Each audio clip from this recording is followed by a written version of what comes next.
À peine Nancy Pelosi ait frôlé le tarmac de Taipei que Pékin laissa éclater sa colère. Et pour cause, rarement une haute figure de la politique américaine n'avait osé la manœuvre. Un affront, malgré les menaces répétées de Pékin les jours précédant le voyage officiel. Mais rien n'y fit. Les États-Unis ouvrent les hostilités et la victime collatérale se nomme l'île de Taïwan. Ce n'est pas cher payé pour redorer le blason de l'Empire.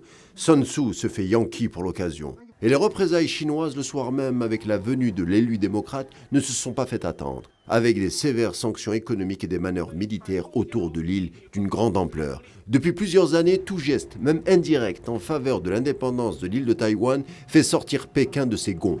Considérant qu'il existe une seule Chine continentale, doctrine d'ailleurs du président Xi Jinping, les autorités chinoises critiquent la posture américaine qui ne respecte pas, selon elles, les principes fondamentaux des relations bilatérales. Pékin fait souvent aussi cas de vente d'armes de Washington à Taipei. Vente d'armes consistant à répondre aux manœuvres militaires chinoises de plus en plus fréquentes à quelques encablures marines de l'île. Et face à cela, Taïwan est en recherche constante de soutien appuyé de Washington. La venue de Pelosi hier démontre un soutien explicite. Surtout que la sortie américaine ne doit rien au hasard et on doit le dire, savamment orchestré. Car nous sommes à une séquence importante du temps politique chinois. Nous approchons du 20e congrès du Parti communiste et les dirigeants chinois ont besoin de démontrer qu'ils sont toujours aux commandes dans une période où l'économie est en berne due à la séquence post-Covid-19. Prévu cet automne, le congrès devrait confirmer Xi Jinping pour un 3e mandat à la tête du pays, une longévité inédite depuis le leader Mao Tse-tung.